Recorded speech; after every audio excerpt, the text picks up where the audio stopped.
From the Ticats Audio Network, this is a Ticats This Week, built by Turkstra. Whatever your next home project is, build it better with Turkstra. Visit TurkstraLumber.com today. Feels like it's been a while, but Ticats This Week is back, and it's great to have you with us. RJ Broadhead with Luke Tasker, Mike Daly, Steve Milton. We are going to talk about the Tiger Cats season.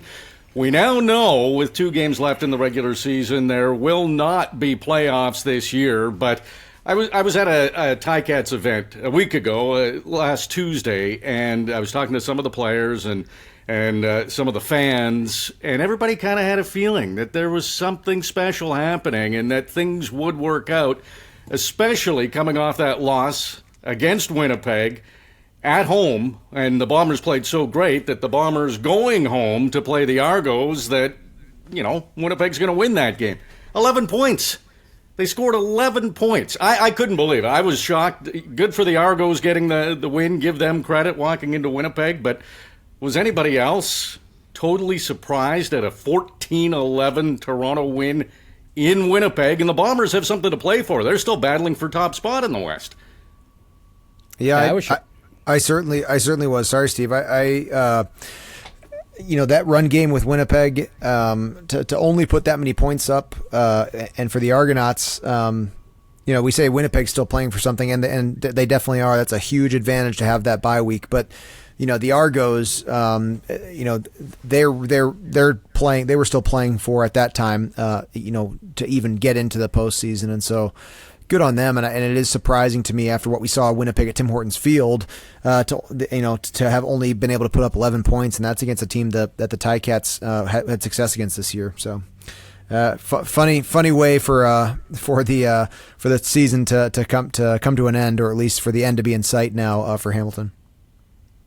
To lose a game, or to be eliminated when you haven't played, that's really difficult, I think. And also knowing they still have a couple of games. It's been quite a while since that's happened, and the hollow feeling that they had there, and I know it's got to be difficult for the players to come back. But listen, the Argos have beaten every team in the league. There's only one team they can't beat. And that was Hamilton, right? And I give Argos, look at the pressure that the Ticats put on them, two or 3 weeks in a row, and they responded. Other than the game against the Ticats themselves, so I give the Argos a lot of credit, and again, that defense, they just know how to do certain things. I mean, they have some vulnerabilities. I think we've seen in the last couple of weeks there aren't many, if any. I'd say Montreal is the closest to a complete team in this league. The other 8 are not complete teams.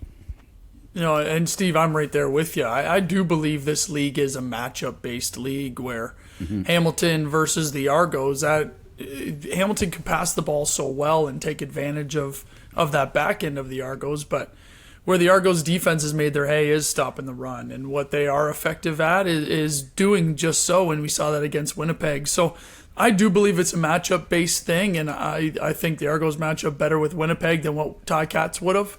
But that just goes to show you that, it could be any week that a team can win. And, unfortunately for the Ticats, it was just a little bit too late on that front. But, the Argos are a good team, and they showed that they're able to do that against Winnipeg. They've done that throughout the season, and every time we talked about the Argos, we were talking about that it'd be a tough matchup, but Hamilton just took it to them. So I know Tiger Town will be happy about that, at least when you take a look back, that you could at least put the Argos down every time you met them. Yeah, swept that series. So that is a small consolation prize. One thing that stuck out to me in that game, and the Argos teams are well aware of it now, is their short yardage, their goal line stand. They stopped the Tiger Cats 5 times, forced them into that short field goal, and then in the first quarter against Winnipeg, Terry Williams, their new short yardage quarterback, gets stopped twice, once from the 2, and then on the 1 yard line he was stopped again. They turned the ball over on downs. It was a 3-point win for the Argos, so had they kicked a field goal or put it in the end zone, Chris Streveler, had he been healthy, he probably would have put that in. But, Mike, what are you seeing on this Argos defense that they're making these goal line stands and stopping teams so often? Well, it's nothing fancy or pretty about it. What it is a bunch of lunatics that are willing to dive forward, and I would say time up the snap, but it's really about just getting low and getting aggressive, because anytime you look at these sneak situations, it's low man wins, and whoever's the most aggressive team is going to be able to pull it off. And there is something to be said about having a new quarterback in there, taking the snaps and trying to do those sneaks. There's a lot of timing and feel for that kind of stuff. But I'll give it to the Argos. It's one of those things where I think the people that they just have up front and the way they teach to get low and drive their feet, they're just one of the better teams at it. It is a skill, number one, to stay onside. Half of those short yardages, you see the defense going offside, and it's a no play anyway. So number one, to stay onside, and then number two, just to, like I said, be enough of a lunatic to drive some of those linemen back and keep pushing until you can get a stop. But yeah, give credit to them, because that helped them win that game and seal their spot in the playoffs. Luke, you're a creative guy on offense. Clearly, the easy or the most common play is basically the quarterback sneak, the quarterback keeper to try to get across the line. What would you dig out of your playbook on some of those plays against a team like the Argos that's been so good? Yeah, you might want to have a change up with the Argos. The tough thing is you're not gonna do it the first play, right? If you've got the touchdown, the offensive coordinators are still thinking about that sneak. If it's a 1 yard or less sneak, I mean the 1 yard plus sneak is a little bit different. There's more risk involved there. But the 1 yard or less sneak, and obviously on the goal line, it's not going to be less. But when you have it spotted on the goal line, on the 1 yard line, you're going to try that. The hard thing is then going to your alternate call after you failed one time.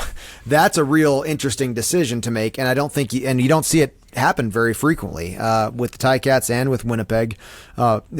Sticking with that short yardage package. Is generally what we see in situations like that. But RJ, I've been saying for the whole time that we've been broadcasting together, in the CFL we have a yard gap between our offensive and defensive lines, and and so that leads to just the automatic. It seems automatic, those short yardage attempts. But I've always said that the short yardage attempt on second down is a missed opportunity in the CFL. I don't think you see it enough that teams have something sneaky there. And there, you can, the fake. I love the fake short yardage, but you can also just run a standard play with a savvy enough quarterback to know that he cannot get sacked or throw an interception. The ball has to either be complete or incomplete. Those are your only two options, right? So I think it's a missed opportunity, but down there on the goal line, and like what we saw with Hamilton in Toronto with those consecutive goal line stops, I'm imagining myself as a play caller, and I think I might just continue to stick with it. I think you trust your guys, and it's amazing. That was an anomaly of football that happened with this year's Ticats, and what was an otherwise pretty successful short yardage team. But one of the wild points of this season for sure. Do you remember what I said to you when they were stopped the first couple of times, and then Toronto took the penalty and they got 3 more cracks at it? Can't stop them 3 more times. Yeah, exactly. No way. I'm not going to stop them 6 times. Yeah. You just looked at me like, oh, you shouldn't have said that. RJ. There's a couple of things there, guys. For one thing, what we don't see enough of, and when you got a guy like Oliver in the backfield, but that means you have to move right into the backfield. You saw that in the Winnipeg Hamilton game where they went too far in the backfield on their first down when the game was close down in the other end, and they got stuffed. So teams are a little bit afraid of doing that and of doing something a little different there. And I think part of it is a reflection of the fact we do not see, like to me, it should have been Brady, but they don't have a quick hit. Nobody does a quick hitter anymore. Partly because of offsides, but nobody does that thing where they almost handing forward to the guy going into the line. He's got more momentum going than the guy who's starting as a short yardage quarterback. Like that guy's starting with his feet planted. If you had the timing and had the quick hitters, but you never see the quick hitter almost anywhere anymore. You might see a delayed quick hit, that kind of thing, but if there's such a thing. The second thing is, and Mike touched on it earlier, and I wanted to sort of underscore that, this team does not take penalties, Toronto, on second down. Like they're extraordinarily. In fact, their whole defense on penalties is, I think, second in the league. Are they in fewest penalties? And when you look at turning points in various games, and we'll just take the team that we cover the most, turning points that come on penalties on certain situations, and quite often it will be on short yardage on defense. And I think they're just good. I think the guys up front are very, very good, and sometimes overrated. And you got a guy like Wynton McManus who, on one of those, he came across an over the top from the side. He's an intelligent guy and sort of knows what's what. And I'm not sure how many he was involved in on the 5 that Hamilton had, but he was in there at least once, I think. So, and I think maybe they're underrated at times. But discipline is a big, big thing on that defense. They're very disciplined, especially up front in the front 7. I've got it here, Steve. The Argos offense, most penalized offense. Right. Their defense, second fewest penalties. Second fewest behind penalties, Winnipeg. Right. Mm-hmm. We actually did a quick vote online. I know you guys weren't privy to it, but Luke and I were voted best dressed. Look at this shirt, guys. It's beautiful. Oh, there you go. Right? Look at that. You get the Ticats logo.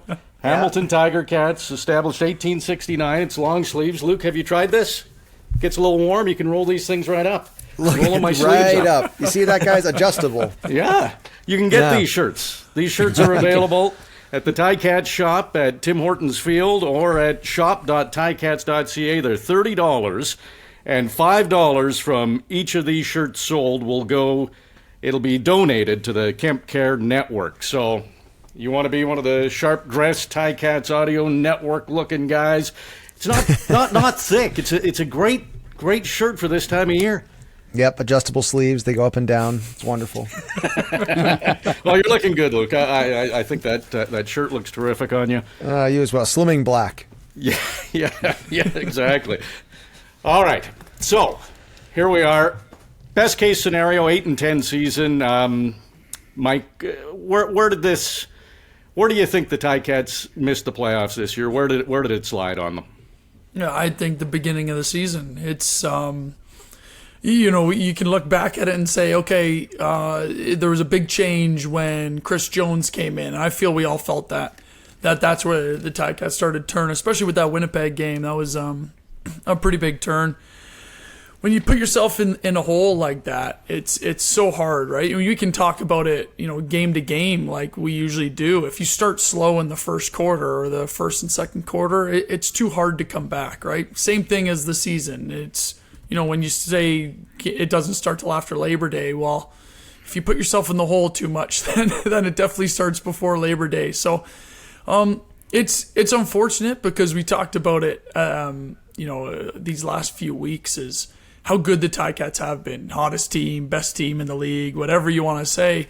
And it does feel like that. It feels like that's what they were doing. Obviously, the Winnipeg game was a different outcome, but it's too bad because I know in that locker room right now, everyone is still high on their team, right? The Ticats players are still, excited, and they know that they could do more damage. And if they did get in the playoffs, people would still be nervous about them and stuff like that. So it's a really weird situation for some of those players to be in, but I do really feel that they just needed that fresh boost. So, just starting slow, getting off, on the wrong foot with the turnovers and with the penalties. But then Chris Jones comes in, and it's a different story altogether. So it really feels like two different seasons with this team. And, now it's just unfortunate that players can't keep that confidence going and that momentum that they had over these past few weeks. But I'm sure some of them will take it, and the organization as a whole will be like, hey, you know what? We got something working here, and we can definitely get something done going into next year. But right as of this point, you want to, like you said, RJ, finish 8-10. You want to just keep winning because it feels much better to win than it does to lose. And no matter what type of game you're playing, it's always better to come out on top.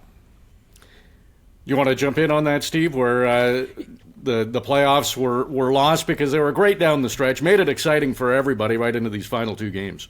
Well, and they did, and they picked the wrong year to start at 0-4 or 0-5 because some years to have the rally that they had this year might work but the East was stronger this year, much stronger. That's a good point. I'm going to take something that Mike said there, and I agree with all of it, but there's another part of that, and they all came into play under this thing. Here's the home records of the teams in the East: 6-2, 6-2, 6-1. Hamilton 3-5. And of those 5 losses, 2 were big ones, like yikes! In front of our home fans, we did this, and 2 were ones that they probably should have won. And really take even one of those ones, and things are a little different, right? They did have the good one over the Argos, and a couple over the Argos, but really, I think there's only two. There's only 2 teams in the league with a home record, a losing home record. Even in the West, it's 6-3, 5-3, 5-3, 4-4, and then that 3-5 to me stands out like a sore thumb. I mean, you cannot take away your own home field advantage. Especially, if that's worth 3 points, and they lost a couple of games on the last thing. If they only play to even on that, then we're talking a whole different. We're having a very different discussion today. Yeah, Tiger Cats at home at Tim Hortons Field. It's Luke. You've been a part of it. It had been a stronghold for a long time, and I'm sure that's going to be an emphasis going into next season. That home record has to be better. Yeah, it certainly was. You've got a Ticat audience though that, we haven't missed the playoffs in these past 3 seasons. The post-COVID era of Ticats, but it's been some ups, a lot of ups and downs mixed in frequently, and so I think absolutely that this season or this off season, an emphasis on recapturing that.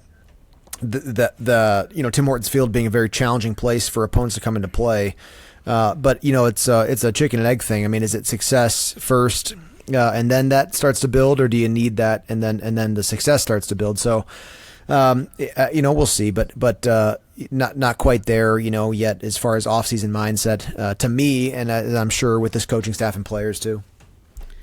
We're going to have a season wrap show after the final game of the regular season. That is on October 25th. The game is in Ottawa. Tiger Cats will play, and that could have significance for the Red Blacks. So, the Tiger Cats are going to do their best to win that game. And so our show will be late October, just before Halloween. Don't wear these shirts. These are not Halloween costumes. They're beautiful shirts. You wear this to the spot where you're picking up your costume, and then you put this shirt on when you want to look good and head home, head to the party, and have some fun. Again, $30 at Ticat Shop at Tim Hortons Field, $5 donated to the Kemp Care Foundation. In that season wrap show, we'll get more in depth into players and positions, but I want to talk about the running game because on both sides of the ball, it struggled. Last in rushing this season for the Tiger Cats, the run defense, only twice this season did they hold teams under 96 yards rushing. Winnipeg had 199 yards rushing. Brady Oliveira was a big factor in that Bombers win. Mike, can you give us some X's and O's on what you need for a good run defense? Oh, yeah. Part of it is just the defensive coordinator's philosophy. It's, hey, are we going to give up a little bit of ground in the run game to protect some of those bigger passes, those explosions that you see? And that's what a lot of teams will end up doing because, in a 3-down football league, you're allowed to give up 3, 4, 5 yards on the run and then force them into a passing situation. It's a little harder when you do that. But it's definitely a way to get off the field. What I ended up seeing with the Ticats is that, especially in that Winnipeg game, the Winnipeg is one of the only teams in the CFL that will stick to it. And what ended up happening is, as a defensive team, you can start blitzing people, you can start bringing people closer to the line of scrimmage, but then you're putting a lot of emphasis on the DBs to be able to cover the receivers one-on-one and have no help. And with the size of the field that the CFL has, it's hard to do that. It's hard to do that consistently over the game, and you're susceptible to big plays. So what I didn't see was a ton of that. I didn't see a ton of bringing people up to the line of scrimmage and just saying, hey, you know what? We're done with this. not letting them run the ball anymore and putting the emphasis on the DBs. It seemed like it was like hey, they're not going to keep being able to do this, and Winnipeg was able to, just because of their philosophy on offense, being able to run the ball as many times as they need to, right? And a lot of teams won't do that. So it's one of those things where, Chris Jones himself is going to go back and look at it. The players are going to look back on it too, because there's opportunities where you can be in the right gap or in the right location that you're supposed to be on the play that is drawn up. But then there's an emphasis point on a player just making a play, right? And you hear this all the time, game time players, big time players make big time plays in big time games. And you just need someone that's going to say, hey, you know what? I'm just going to break this game open, right? You look at on the other side of the ball in that game, Willie Jefferson, right? Nichols, the defensive back that made a bunch of awesome plays that game. You just need some of those players to step up. And, unfortunately, I don't think much of that happened with that running game.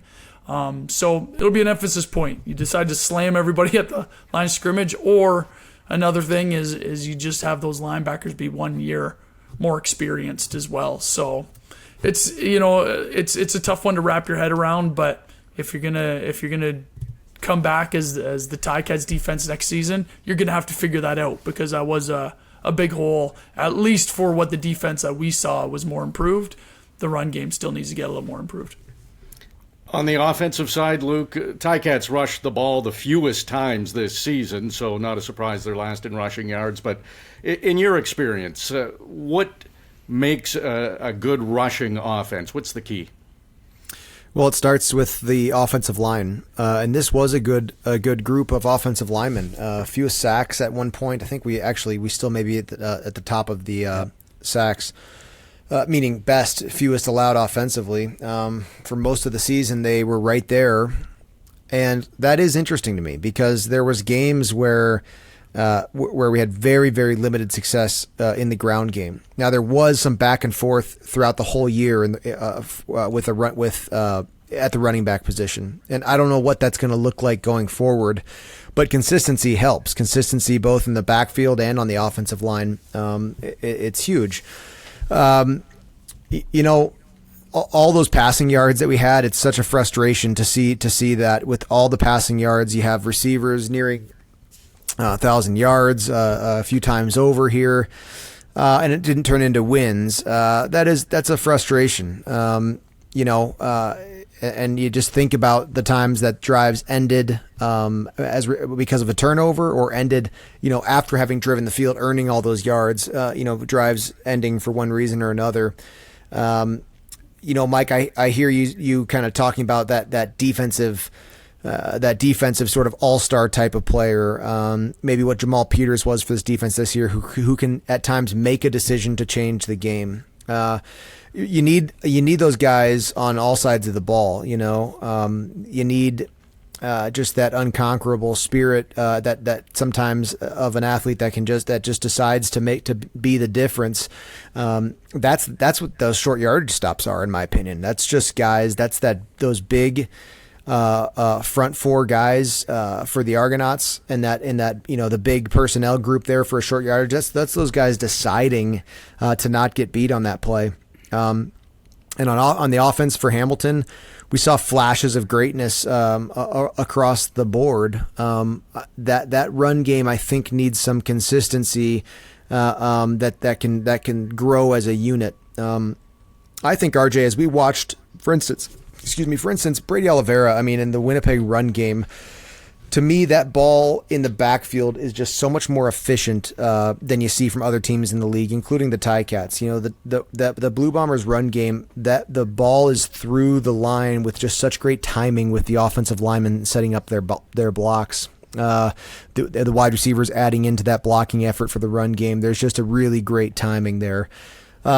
And like every team, we saw it at times, but I think you need some consistency and some ability to grow in that capacity. At times, it looked like halfway through the season, Ticats struggling with the run game, and it looked like it was the first time they were trying to work some kinks out of that. So you hope for some consistent improvement.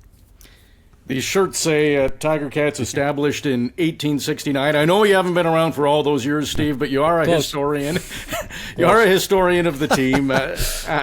How many teams have you seen be successful without at least an average rushing game? With that, about very few. And in fact, on your instructions, I pulled an RJ here, and I went to the league, and I asked Steve, the league statistician, Steve Daniels, about this, and he loves this kind of challenge. And he got back to me about 10 minutes ago, and his initial reaction is, it's very, very rare that you see an imbalance.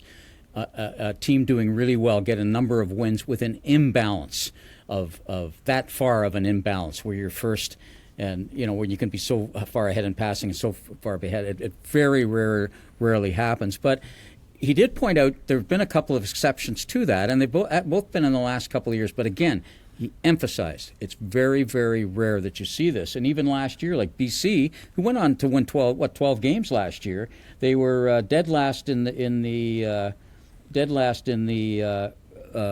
run and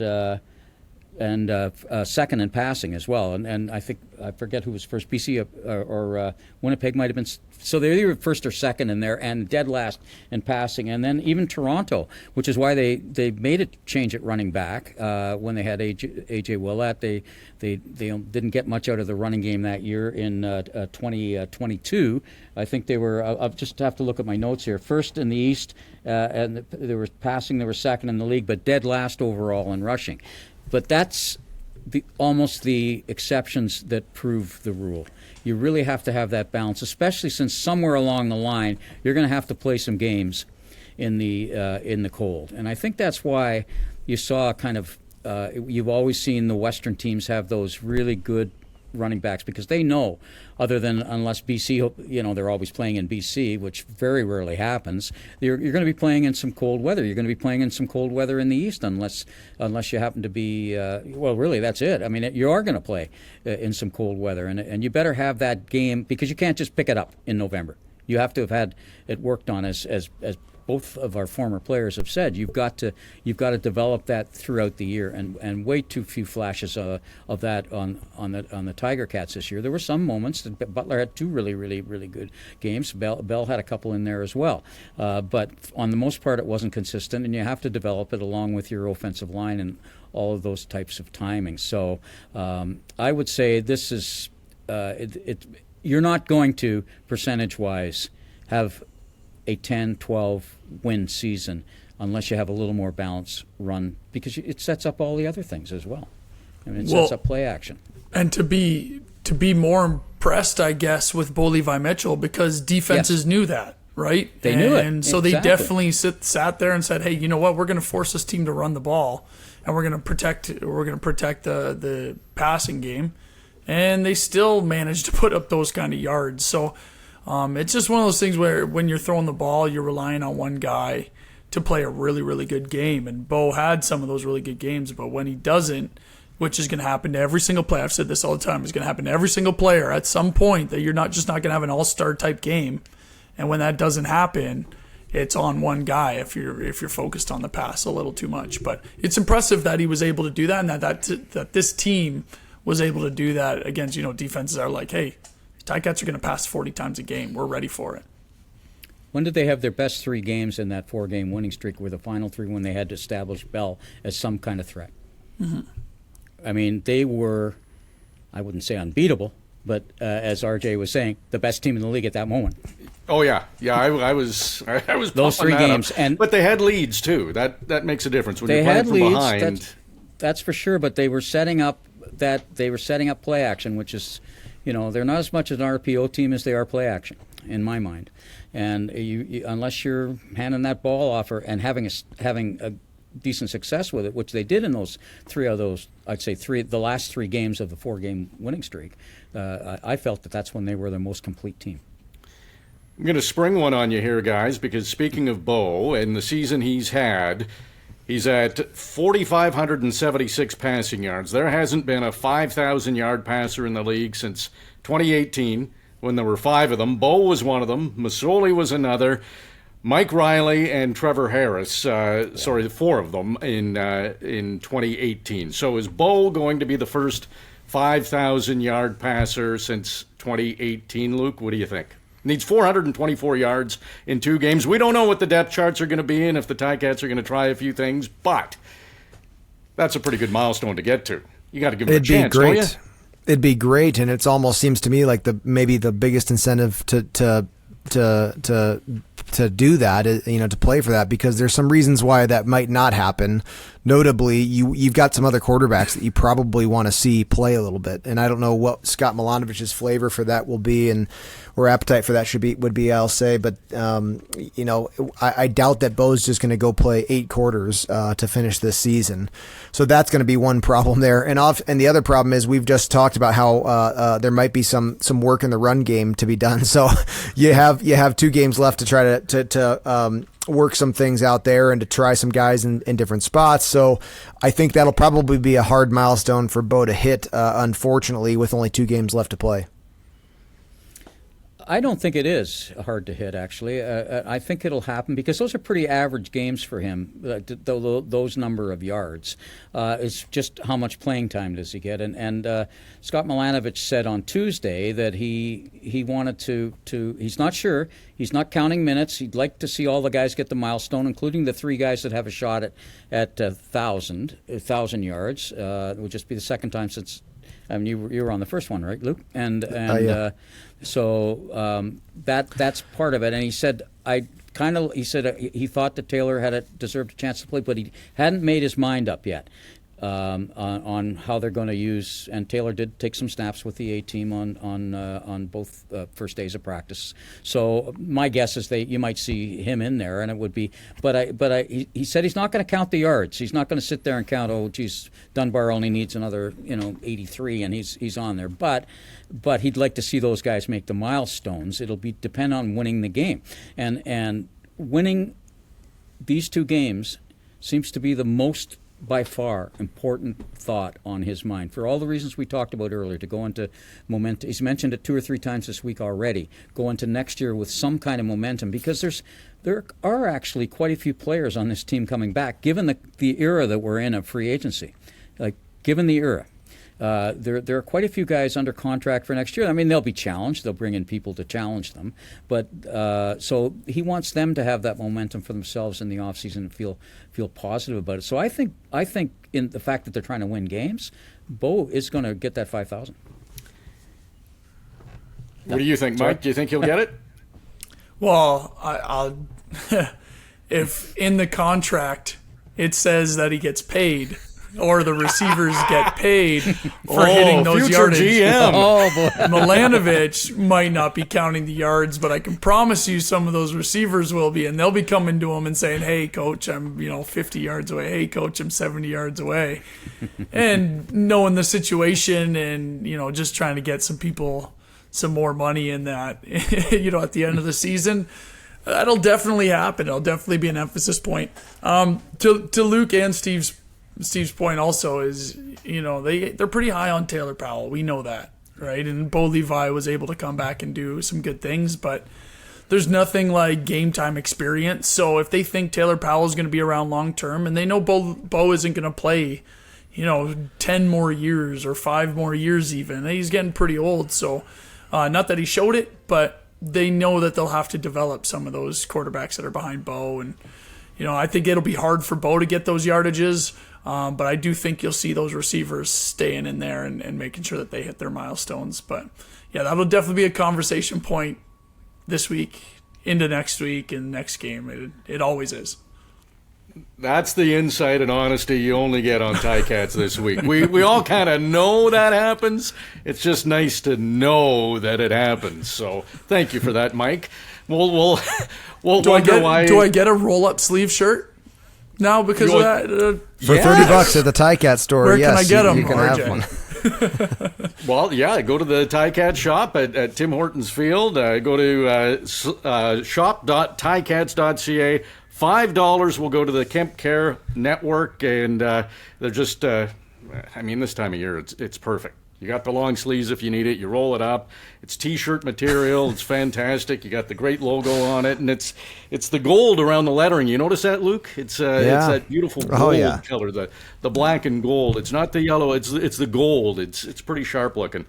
I'm dying to know, into these last 2 games, playoffs aren't going to happen. From a player's perspective, it didn't happen to you a lot, I know, Luke, but how do players approach these games? Is it what Mike said? You try to hit your milestones in your contract? Yeah, only once in my time with the Ticats. That was 2017. Interestingly, that was the year that the only year that they've had 3,000-yard receivers, myself, Speedy B, and Jalen Saunders. And so that is very strange that's the one year that they missed the playoffs, and they have another chance at 3,000-yard receivers in a year they've missed the playoffs. So that aside, maybe there's some strangeness to that. Yeah, you're playing for those for personal incentives and goals. There is some freedom in playing, like it is, there is nothing else but just to have fun, to go out there. So you can do that. And we did have fun in that was 3 games in 2017 that were beyond the playoff cutoff. So we had 3 weeks to play, and I remember having some success in those games, and all you can do is the best you can do. And you got to remind yourself, you loved football before the CFL was a possibility for you. You loved it before the playoffs were ever a thing that you had. You loved it when you were a kid and there was no playoffs. And so, you just got to go out there and have fun. You're getting paid each week, and on you go. And of course, the team's there'll be changes in the offseason. And so some of the things that some of these guys do are going to make a difference for where they end up playing football in the future. Mike, what was your approach in the rare times missing the playoffs? Well, actually, that 2017 season, I was hurt. So I got hurt week 3. And that's why we missed the playoffs. Mike Daly. Mike Daly was in a shoulder sling or something the whole season. And, that's right, yeah. And we were nothing. We were nothing without him. Except for the 3,000 yards receivers. That's interesting, Luke. I'm going to have to look into that. Or we'll get Steve to reach weird. out. Yeah, that is a weird one. But it almost makes you think that receivers aren't important to winning games. Maybe running the ball. Yeah, you're right. Yeah, right. Mute Luke's headphones for a moment, and we'll discuss that. Yeah. It's you know what? It is a weird situation to be in, and I feel for the players. If you're a competitor at all, and you go out there and it's a competition, I don't care what it is. We used to have, speaking of being hurt, the guys that didn't dress. So in that season, actually that 2017 season, I was rehabbing and stuff like that. And the guys that don't dress, the day before the game, after the dressers do their walkthrough and go through all of that stuff and the pregame stuff, the non-dressers go and play. And we had, at the time, it was Isaac Brown was our strength coach.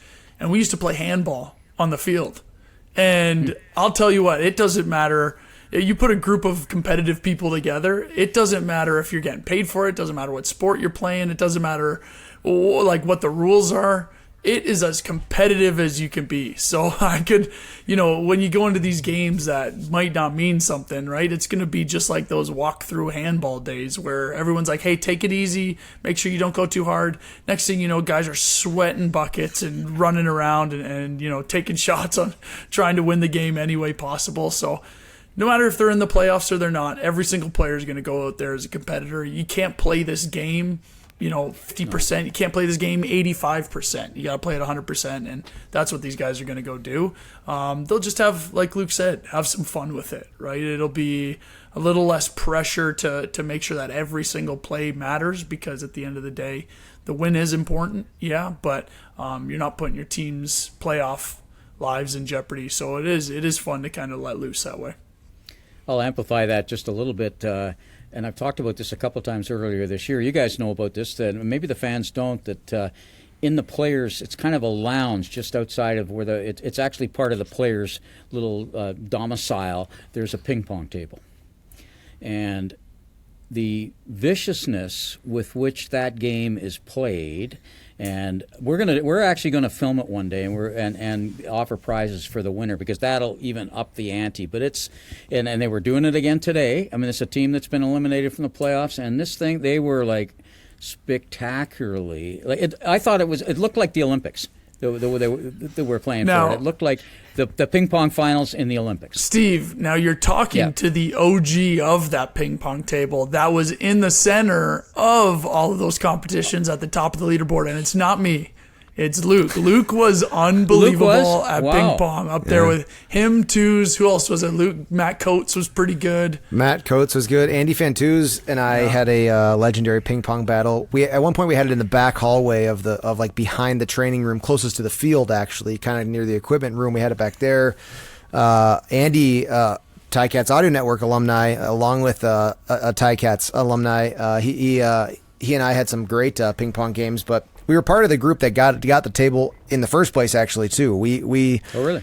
I can't remember. I think the team ended up buying it for us, but we were like taking a hat around the locker room for everyone to put money in for that. For thing. Tim O'Neill was involved. I can't remember, but we ended up with a ping pong table, and yeah, it's a great part of it too. It is. You're right, Steve. It's fun. The years that the ping pong was the ping pong tournaments were at their best was some of the most fun that we had. Luke, what's here's it how like far to be it goes. good at everything you Sorry. do? RJ. I mean, Tough it life just, he lives. It's just strange. it must just be such a privilege to broadcast in the booth with me. I can't even imagine. It actually is, and that's the truth. But please tell me you and Andy you're wearing headbands and short shorts. That's how I'm visualizing this ping pong tournament. Taped ankles, the whole thing. Well, normally, what I've seen in the last couple of years, it tends to be the special teams players that I don't know who's actually the best player. I think Bo's pretty good, but it's a special teams player because they get extra time to do it. Yeah, they have all that. They're not even Yeah. out Because there some at of the practice, meetings they don't- Steve. They they go don't go there to for it. field goal Exactly. time, and they I know, kick exactly. for 5 or And so 10 here's how minutes, far- and then they go back inside and they sit around the rest of the That's day right. while So far- we're all sweating out on the field, running around, running into each other. These guys are over here playing ping pong and video That's games. right, and getting better at it. And getting Yeah. better at it. And here's how far it goes. On the bus in Vancouver the other day, the guy on the way from the airport and that's when everybody's still high, right? They won four in a row. When I say the other, they won 3 in a row. It's in Vancouver. And they're looking up because they know it's kind of the ping pong capital of Canada, and they're looking up pro shops for table tennis, and there's about 4 or 5 of them, and they're wondering if they can make it to the hotel in time so they can get over to the ping pong pro shop, which I didn't know there was such a thing. Me neither. No, And those guys- that's the first fun. I've heard of These it. guys knew. They knew all, and it was the special teams guys. So, there you go. So Pretty good. So it's the final home game for the Tiger Cats coming up on Friday, 7 o'clock kickoff against the Calgary Stampeders. Neither team's going to make the playoffs. I'm excited for this game because I think we're going to see some crazy stuff. I don't know. Like, do you think these teams might do some plays they normally wouldn't do, or maybe gamble on a third down, put some guys in different positions? I'm anticipating that. I'm hoping for that. Do you think I'm way off, Steve, or do you think there'll be No. some creative No. things happen? I think Luke's going to get his wish on this one, and I think some of the things that you've got that maybe you might have tried earlier in the year, and you're just a little bit worried because what if we we need the points, that kind of thing. I think you're gonna see a few things there, and I mean really the Ticats have done a few interesting things already this year with some double reverse flea flickers and all of those kinds of things, and they did that thing on the 2-point conversion that Bo got, so they're not averse to that, and if it helps them win the game, or if they're up and they just want to practice some things and give the guys a little confidence in the freelancing aspect of it, yes, I think you can see that. I think you just might see that. Mike, you think the defense might be a little more aggressive at getting takeaways? Maybe this is a good opportunity for them to take those chances and maybe get confidence that it could work. You risk getting burned too, but why not? Yeah, you know what? And RJ, there's something to be said about that too, where you have to learn to make plays. And we've talked about this with that defense, is that there needed to be more opportunities to go try to make the play. It's not good enough just to be in good coverage, but make the tackle. And so this is a perfect opportunity, and practices as well, right? Like when you look at games like this and the things we're talking about, that's just what you do in practice. But to be able to take a chance and make a play in a game, there's something to be said about going out there, doing that, and getting that feeling and understanding what that feels like and how you're supposed to go do it. So, yeah, I definitely think so, but I also think you're just so trained as a football player to play each play, the rules and the steps you're supposed to, that you'll go out there. But yeah, I hope to see a little more creativity from, all three aspects of the playbook: offensively, defensively, and special teams. I'm lucky because listening to Luke during commercial breaks, our audience can't hear, but you're creative. You're a bit of a risk taker offensively. So what would you like to see in Friday's game? Well, here's my prediction. I think we'll see a non-quarterback Ticat throw the ball. That's what I hope for. That's my prediction for in this game. Now, Luke, do we see a pitch? Do we see an offensive scripted pitch? That would be amazing. Down like a downfield pitch, like a receiver catches the ball and pitches it to another receiver. Would love to see that. Or the play I've been waiting for forever in the CFL. One day, God willing, I'll see this happen, where you out of field goal range and a receiver catches the ball downfield, but then drop kicks it. Like you're down by 2, so a single does no good, and you're out of field goal range. Catch the ball downfield. You know you're going to get tackled before getting in the end zone, and a wide receiver drop kicks it through the uprights. That would be. I can retire from everything in life once somebody does that for me. Fun fact to just keep adding to the the mythology of Luke here. He was actually the best at drop kicking those field goals out of anybody I've seen. So I wanted to be ready. There was one other person was very good, and that was Dane Evans. Actually, Dane and I would stay after practice in 2018, I think, and drop kick every day, and we did get better, just like the ping pong. Like as the season went on, we got much better at drop kicks. What are there, 6 Australian rules football guys in this league? Yeah, Good point, they can surely do it, right? Yeah. Yes. Now you got to be downfield. Put him at receiver. You got to be down. You'd have to put him at receiver, and then everybody know what's coming. Right. But still try and stop it. Yeah. Yeah, and he'd have to catch the ball first, and all of those kinds of things. But or get the pitch. It's going to happen in this era. Yeah. It's going to happen in this era. Well, if it does happen on Friday, Luke, you can call that because I'll have no idea what's going on. Okay, I'll just mute your mic for you, and I'll take over. It'll be right up your alley. You'll see it happening. No, my head will explode. I won't know what to say. Well, guys, that was a lot of fun going over a few things. Looking forward to Friday's game. Again, these shirts are fantastic. It is a good shirt. It's beautiful, and it's for a good cause. $30 for the shirt. $5 goes to the Kemp Care Network, and you can get the shirts. If you're watching, you can see them. If you're listening, they're a black long sleeve Hamilton Tiger Cats. It's got the logo at the top and established 1869. So you can go to the Ticat shop at Tim Hortons Field or shop.ticats.ca.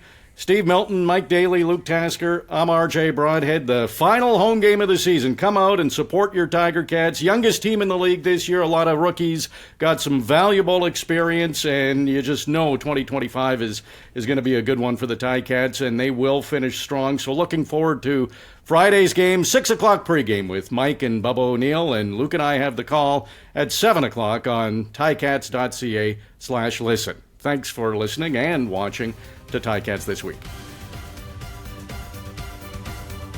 This has been the Ticats This Week, built by Turkstra. Whatever your next home project is, build it better with Turkstra. Visit TurkstraLumber.com today. Like and follow the Ticats Audio Network on Spotify, YouTube, and wherever you get your podcast content, and get a deeper understanding of your Hamilton Tiger Cats.